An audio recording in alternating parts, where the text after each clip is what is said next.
Hi, and welcome to Honey Should We Homeschool. We're your hosts, Leah, And Tom. the proud parents of a little boy and a baby girl, and we're currently asking the question, honey, should we homeschool? We're inviting you to join us on an exploration into education with the ultimate goal of figuring out what is right for our children. We'll be interviewing people who currently work in the schooling system, home educators and students of both paths, as well as doing research into some of the hot topics such as socialisation, bullying, higher education and exams. We'd love to hear your thoughts. You can find us on Instagram at Honey Should We Homeschool. Thanks for being here. Hello and welcome back to Honey Should We Homeschool. And a massive thank you to everyone who's been listening, sharing and generally making us feel less like we're shouting into the void. We appreciate you guys so much. This episode's a bit of a Q&A with questions we've been asked by you lovely lot. We'll be covering why we've chosen to home educate right from the start, how it's actually going, any tips we've picked up along the way, whether we found any financial support, and how we divide our time between two children. You will note there is no question about socialisation in here because that has its own episode. We're going to do a follow-up on that at some point as well because we've learned a lot more since we've started this process. And I think that episode was about 2 years ago now. Scarily. That was a lot, yeah. It was one of the early ones. Also, a quick heads up, we see your messages on Spotify, but annoyingly we can't reply there. If you want an actual response from us, the best bet is to email us or message us via the socials. All of the links are in the show notes. And while we've got you, if you are enjoying the podcast, please tap that star rating. It takes 2 seconds and it really makes a huge difference. No need to write anything unless you're feeling wildly generous. Right. I just want to say before we start on the questions that by the time this is out, our Patreon will have gone live. So if you'd like to check out our Patreon and see all the amazing, wonderful things we are offering over there, I will leave a link in the show notes. So there'll be things like extra episodes, extended interviews. You'll get to see the parts of the podcast we record where we're, mocking each other mercilessly, but have to then edit it out later. All the bloopers and behind the scenes. Get involved in. I want it to become like a community, so where you can feel like you have a say in what we talk about on the podcast, who we interview. So check it out. On with the questions. So why from the beginning? I feel like we kind of spoke about this before, but our little boy went to nursery and then went to preschool. He was only there 1 day a week, but he didn't like it. He was never really that into it. So he had the option to go to school if he wanted to, but he didn't want to. And by that point, we had done a lot of research and we were pretty confident in the fact that home ed would be a good route for us. I think that's fair. I think a lot of parents will have experienced this kind of really horrible moment where you take your child to preschool or nursery and they have to be extracted from your leg, kicking and screaming, and you feel bad and soulless as a human. Like the worst parent in the world. Yeah, genuinely like the worst parent in the world. And your child is looking at you like you've betrayed them and abandoned them, which, I mean... Yeah. And everybody has good reasons for doing this, right? Society has meant that most parents have to work, which means children do go to nursery quite young or have to spend more time away from their parents than most of us would like. But we persisted for a while and it just never really got any better in terms of the difficulty in which he went in, and then he was still upset when he came home. I would disagree. Like, he was never as upset going to preschool as he was nursery, but he never wanted to go in. Like, whenever it was preschool day, it was, I don't want to go, and it was a battle. Yeah. So yeah, that's why we don't. And I understand why people ask, because people feel like they should give their child that option, that opportunity to go in and play with all the other kids and play with all the toys and all those kinds of things. Just reminds me, I put up a post on something the other day where I'd said about how I wanted to homeschool, how I'd kind of come to this thing, and somebody commented underneath it about how they were so sad for my children because they were missing out on the opportunity. And then somebody else had commented below saying, I wish I'd been denied the opportunity. Oh yeah, it was quite funny. But in that post, she did talk about the things her kids got to do at school, and it did sound amazing. Yes, and I did have to point out that while her kids' school sounded great, they had a swimming pool and they went axe throwing and all these exciting things. My son's school wasn't going to be like that. They barely had a playground, you know? I don't think Celtic tossers in town would fit 30 kids in there either. No. And I don't think, considering when she said about going to the beach and how they wouldn't let them go in the water because of health and safety, don't think they were going to let a bunch of 5-year-old, 6-year-olds run loose with axes. So Yeah. It did sound amazing what her kids had the opportunity to do. yeah. But yeah, so we kind of, as Leah said, we gave him the choice, and it's an odd thing. And we still give him the choice. We do still give him the choice, but it's an odd thing with a 4-year-old, and there is a lot more now, I think, than there was when I was a kid, where we do try and listen to our children more in terms of what they want. Like with our daughter, so she, I think we've mentioned, she managed about 3 sessions of nursery because she wanted to go, so we signed her up, and hated it. And I said to her the other day, do you think you'll want to try nursery or preschool again? And she's, no, I just want to stay at home with you and my brother. I want to stay at home with love. It's like, aw, that's so sweet. That was really lovely. It made me smile.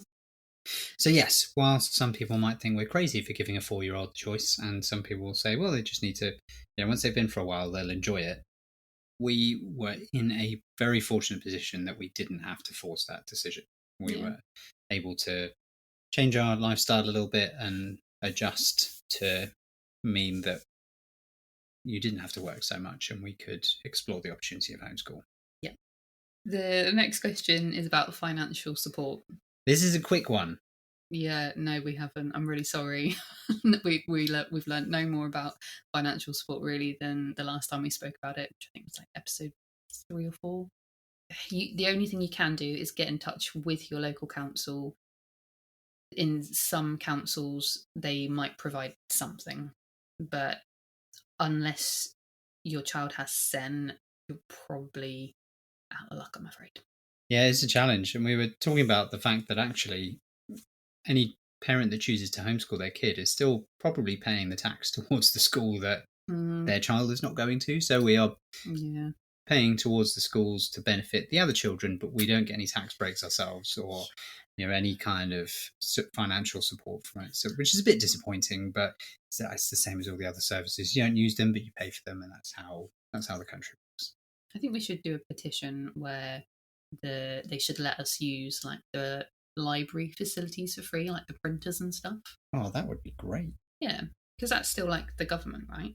And well, kind of. It's funded. But... yeah, so you should get like 50 free sheets of printed stuff or something. Oh, maybe we should do a poll on the bottom of this podcast. I think you can do them in the show notes, can't you? Oh, I love a poll. There's going to be millions of polls on Patreon, by the way. Polls.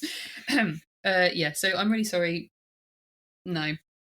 Next question is where we're at and how's it going? It's going really good, thanks. Apart from certain times of the month. Ladies, if you get me. There's definitely times of the month where I have far less patience. I'm far snappier and probably question my life choices more. But I'm trying, I'm trying to exercise and do some meditation, and I've ordered herbal tablet thingies to try and even out my hormones a bit. Like, I hadn't noticed. Oh, shut up. Where we're at. So I feel like I've gone through a lot of word for me, darling. Soul searching. No. We have. No, like different sort of methods and ideas and things where I've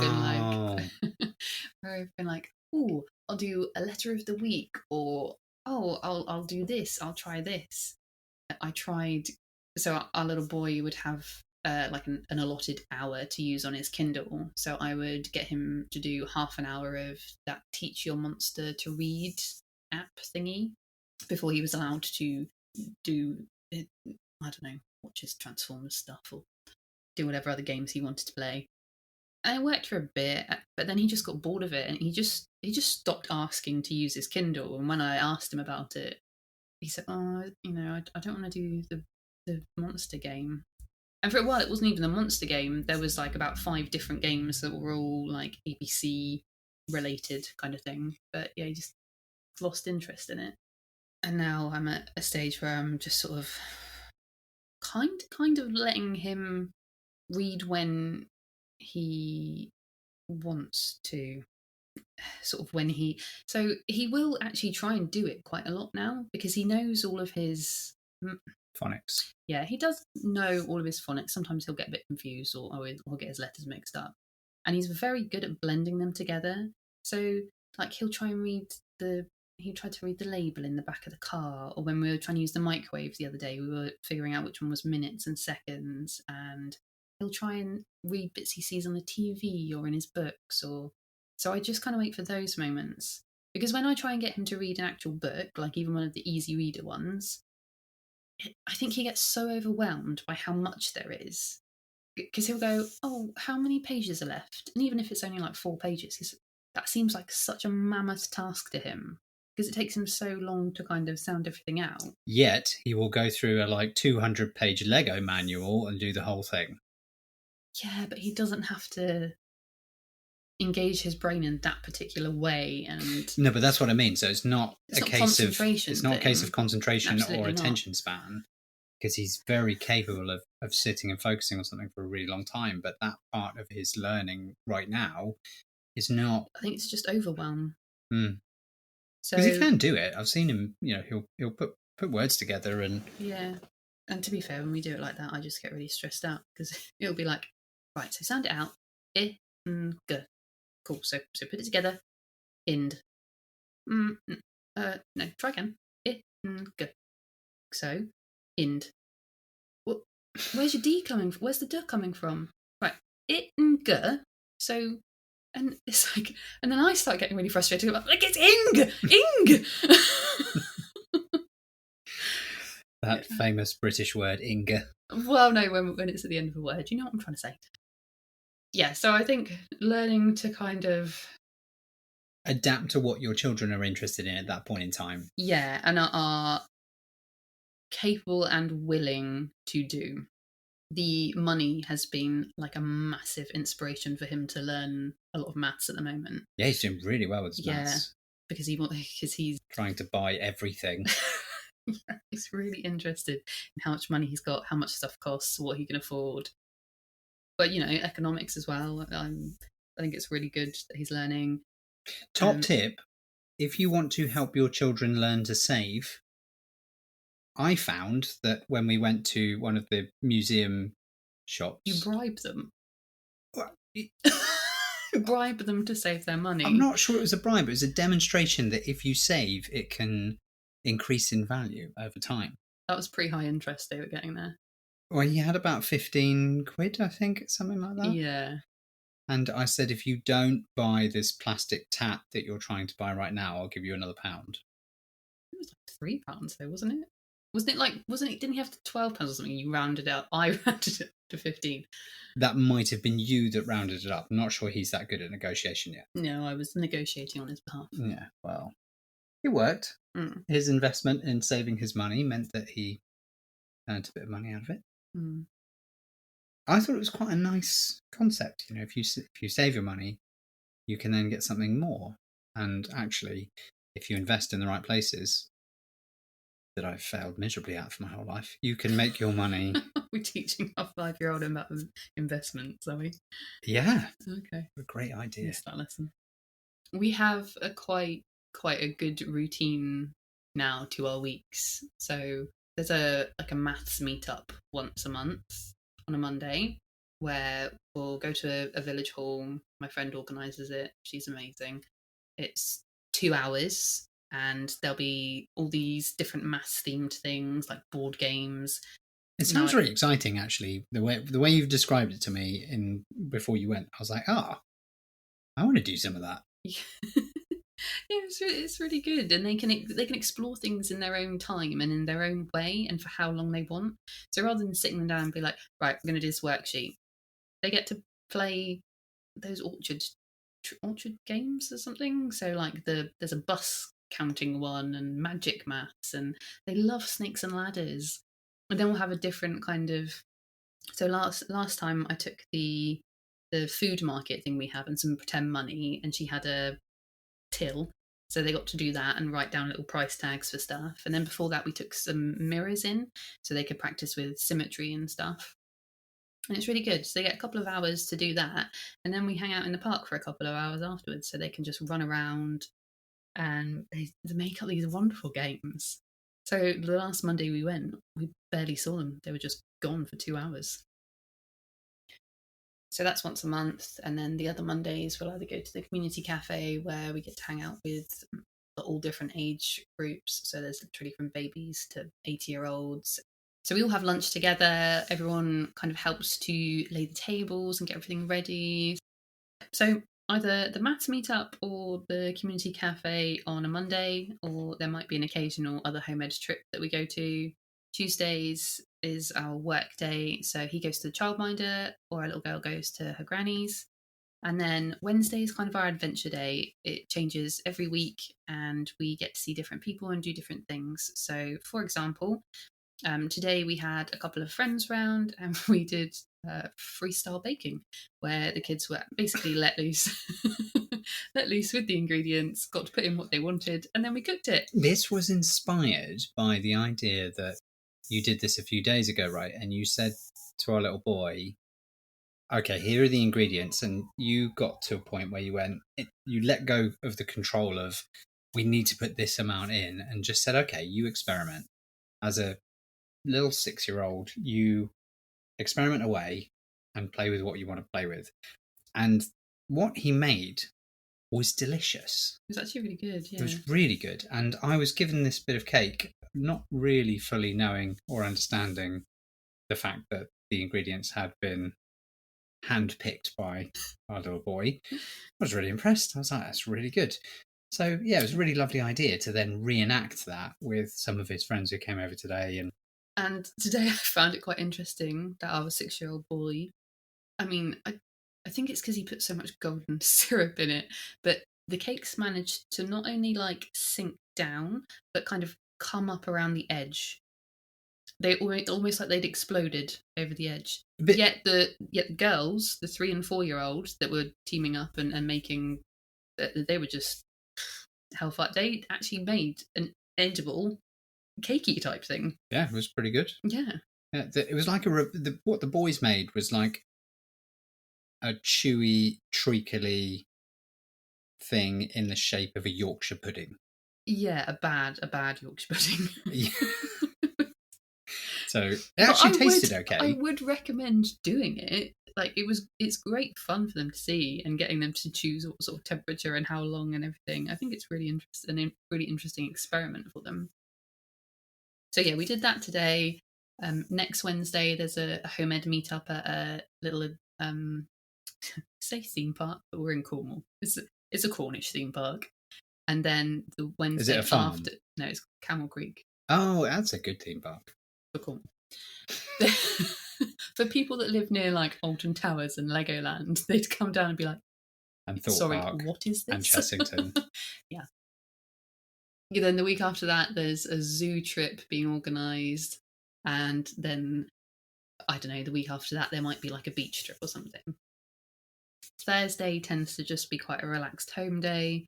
We try and do some cleaning and just let the passion projects take place. And Friday we have our nature club, which is for all of us actually, because I love nature club probably more than the children love nature club actually. Not that they don't love it, just it's probably one of the only things I do with the kids that I come out and I feel more calm. I feel calmer from leaving a kids event. But I think that's because Laura that runs it she's just made this lovely little community and this lovely calm space. It is amazing over there. Yeah. So we do that, and then in the afternoon we may see a friend or we may just come home and chill. And then the weekends, we like to go to the beach a lot. Yeah. And Weekends is mostly family time. I had our little boy helping me dismantle an engine last weekend. And our little girl did try and help a little bit too. She did, wearing her pink dungaree waterproof overalls. Hey, it doesn't matter what colour she's wearing. She helped. She used a socket wrench. It was very funny in the morning, Not though, because, sexist. well, we offered them both opportunities of, would you like to make cookies or would you like to help dismantle an engine? Yeah, I was going to do some cooking stuff. And yeah. And our little girl was like, cooking. And our little boy was like, engine. Like, we don't. You gender stereotype yourselves, guys. So yeah, that's about where we're at. Everything is quite unschooled. Everything is very child-led. And we focus on our curriculum as opposed to the curriculum. So there's more focus on well-being and emotional intelligence and the socializing and communication, as opposed to, I don't know, learning the 5 what times table. different rocks are and the 5 times table. I think he's interested in rocks. He brought that rock home that you wanted him to put outside, and I said, no, he can leave it on his shelf. Because it's nearly the size of his head. And you're like, put it on his shelf. Where? There's no space. It's just full of stuff. At least when I bring home pine cones, I make little decorations, and then most of them end up in the windy house anyway. Or they live in the back of my car for many years. Do you ever feel like people are just listening to us have like little domestics? I'm not sure I would call them domestics. Okay, next question. They are the quirks of our relationship. At least we laugh through it. Balancing 2 children. How do we balance the education of 2 children? With great difficulty. I don't think so. I don't think it's that difficult at the moment because she isn't of official learning age yet. Everything's quite easy with her because she just sort of tags along. She has a 3-year-old's temper. Well, she has a massive temper. Yeah, that's she. She's got the redhead's temper, even though she's a blonde. But I'm kidding. It's not difficult. I don't think there's different ways of applying the learnings that they're getting to the different ages. Yeah, so a lot of the time, if we're actually doing an activity, she can join in just in a simpler way. Or in a way that she's comfortable joining in. Yeah, or if she gets bored, she'll potter off and play with her little Paw Patrols or her little Lilo and Stitch things. Or sometimes if I need our boy by himself to teach him something, then I will distract her, get some Play-Doh out or like some sensory stuff out to play with, or literally just fill up the sink and she's happy splashing around with her bluey characters. Oh, she loves Play-Doh. Or sometimes getting him to help teach her so he feels important and feels like he's helping, and she is then learning stuff. Oh, he loves to teach her things. Yeah, he loves being a big brother. He's very sweet. But yeah, just making sure there's a slightly sort of higher, and I think Poppy said this in our interview with Poppy about just making sure there's a bit of a, if you're doing kind of a maths thing and she's only on numbers up to 10, but he's on numbers up to 100, that's fine. You can work on those ones and you can work on those ones. And at the moment, the clubs and things we go to are aimed for both of them. I imagine as they get older, it might be slightly harder if they have more specific interests and groups that they want to go to. Like karate at the moment is only for 5 and up. Yeah, but that's fine because you just look after her and she does stuff with you at home. But I'm thinking more like during the day, say, for example, if our son starts a robot club, she's not going to be interested in that. So if, for example, there was a climbing group that we would go to once a month where only he was allowed to do it, she was too young. So it just became like a nice time for me to hang out with her. There were some little games to play there, some Jenga blocks and things. We would play hide and seek, so I could give my attention to her while he was doing his bit. So I guess as they get older, if he is off doing something or vice versa, if she's off doing something, then I can just give my time to the other one in that space and area if I need to be there. But we can take some Lego or some books or whatever. And so yeah, I don't see it as too much of a problem, to be honest. Quite easy. No, I haven't, because we also don't follow that Monday to Friday 9 to 5 Yeah. routine. So even weekends are learning opportunities, and they are for all kids. But I don't think I've ever considered having to do massively different things because it naturally happens. So when we're at the beach, for example, I took our little boy in on a surfboard, and our little girl was not interested. Too cold in the sea, as you She's would like, come on. as you would say, sensible. So you guys ended up sat up by our little beach tent playing with rocks or whatever you were doing. Yeah, she loves collecting rocks from there. You were making that little rock pool. Our little boy was also making the rock pool. And so our final question is tips and tricks, which is what we always ask people at the end of the interviews. I wrote these down. Tip number 1: be flexible. Contradictory. One of my tips is to make a plan, not a hugely detailed one. Just have an idea of something and have a starting point, but be flexible and change the plan as you go, because it's not going to stay the same, and it's not going to be the same for both children or many children, however many you have, because they will learn differently. So change and flexibility, good. And we have talked about this. I say this at work all the time.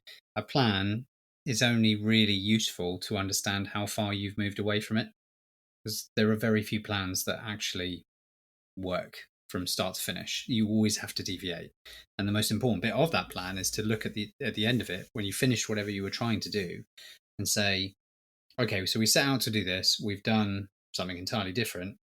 What is? Did we need to do the thing we set out to do? In which case, let's plan that for another time. Or actually, have we done something better and learned more through doing it? And it's actually a better outcome. So it's just a sounding board, really. That original plan is just an opportunity to cost benefit analyze what you've done. And we do it at work all the time. You and me both. Third piece of advice is the calmer and more engaged I am, the better the day goes. So I'd imagine that just rings true for most people. The calmer and more engaged you are, the easier it's going to be. Easier said than done. Totally appreciate that. But if, for example, I know that it's that wonderful time of the month where I'm slightly more unpleasant to be around. You're not unpleasant to be around, honey. That maybe that week I need to not make so many plans, not rush around to do things, don't get stressed, like calm down that all the laundry is not done, except the house might be slightly more of a crap hole than usual, and celebrate the small wins. Be kind to yourself. That's the probably better advice, yeah. Be kind to yourself. It's really hard work. It is. Yeah. It's a full-time, it's not even a full-time job. It is a lifetime job. Yeah. There's no lunch breaks. There's no holiday. There's no sick days. There's no, I finished work for the day. Yeah. Even when you think they're in bed and you sit down to try and do a podcast, they are. Then you see a new Lego creation. But and you're still always on call. But be kind to yourself. Reflect on your day at the end of the day and recognize how much you've done. Something I talk to Leah about all the time is when she looks flustered and she's planned 2 to 3 things in a day, and I know that we've had a trickier evening before because one of the kids has woken up in the middle of the night or something like, or we've had a late night for whatever reason. Actually, just take it easy. Be kind to yourself. Recognize the fact you need that space and you need that slightly more relaxed day. And the kids aren't going to suffer for that. I've used this example many times in the past with people that we know, is if you are well rested, and I appreciate this is easier said than done, you will be much more patient, much more flexible, much more able to give your children really good care the following day. If you're tired for whatever reason, that tends to make people a little bit cranky. It means your patience runs out quicker. It means that you're less inclined to to sit with your kids and let them explore something where other times you'd be looking at it and going, yeah, okay, absolutely, pull all that stuff out and we'll see what we can make with it. When you're tired and cranky, you're looking at it thinking, oh my God, that's mess. I'm going to have to clean that up in a bit. But so be kind to yourself, recognize your own boundaries and what you're capable of in that mental space at that point in time.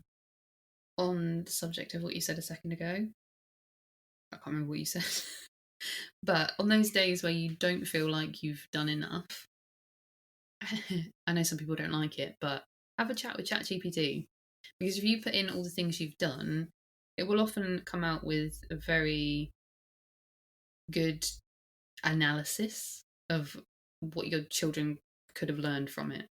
And not a ridiculous one, because I said this the other day about them being on the trampoline, and you said something about, oh, the something city of the springs. What did you say? Would you like me to tell you what I said?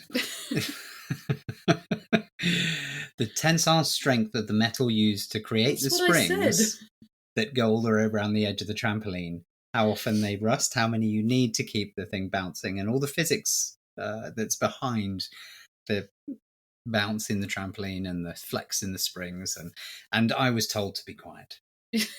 Yes, because no, it doesn't tell you that you're doing advanced physics when you're bouncing on a trampoline. But the point is, if he was a bit older, I might talk to him about that. And he would probably look at me and say, Dad, that's really boring. Please just let me bounce.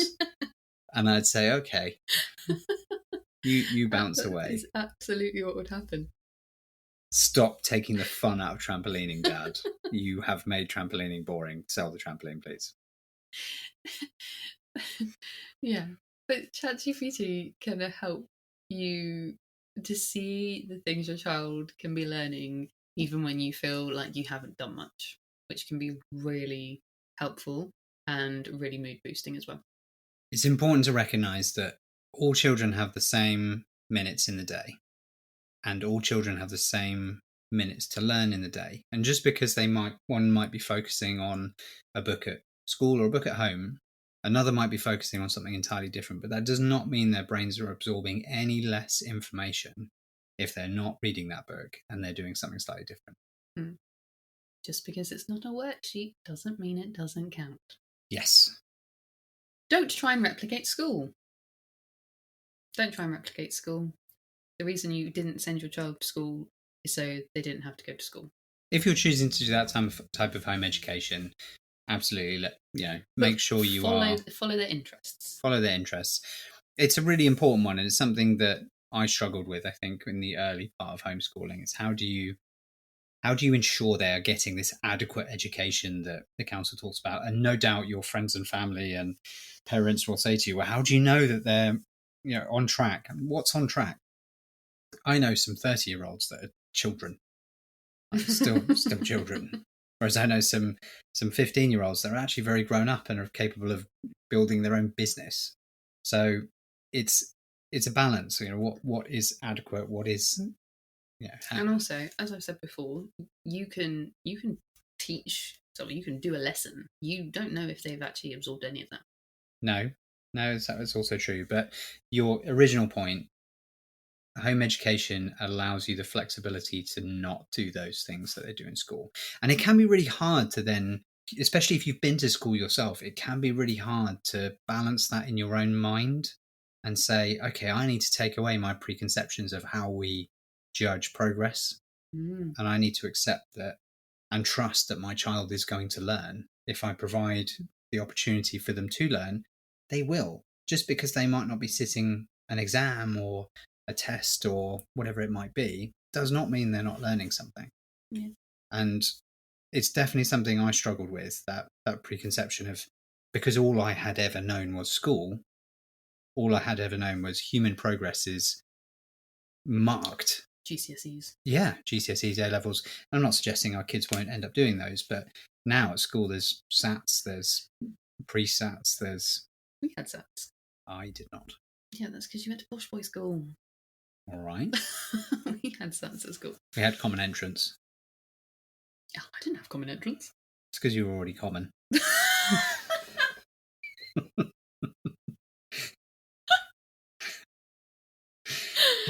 That was good. I liked that. Enjoy. How do you come back from that? I don't know. Obviously, I'm joking, but the idea is your school is your school, and every family will do their homeschooling differently. The same as every school will do it, and every teacher will do their teaching differently. You are the same. So don't feel bound by the constraints of the national curriculum or how school does things. And we are actually going to do a whole podcast on how to talk to your family about this, or how to talk to your partner about this, because it was a challenging conversation for us when we originally had it. I can't even remember it now, though. I remember it went, your initial thing of just being like, no. it went, And then all I remember is you suddenly being like, yes. yeah.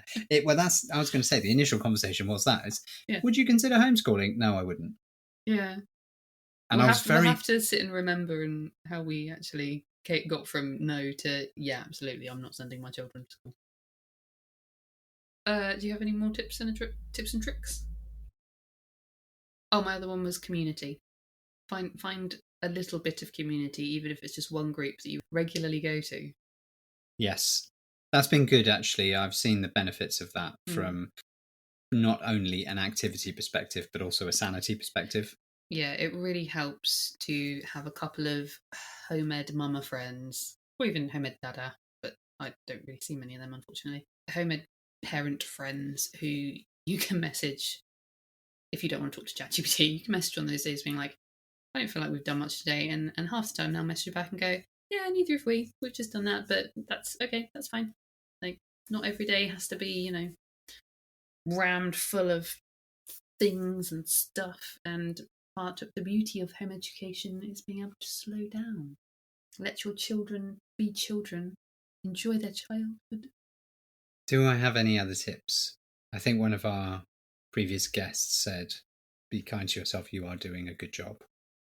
If you are concerned about whether you are doing a good job, the likelihood is you are trying to better what you are doing for your children. Yeah. And that, to me, is a really important thing. A friend of mine recently said, I'm not sure I'd make a good dad. I really worry about it. And I think my first reaction was, the fact you're worrying about it means that you are conscious of the things that you could do to improve a child's life or to improve your child's life. And that is probably streets ahead of many people. So if you are questioning, are you doing the right thing?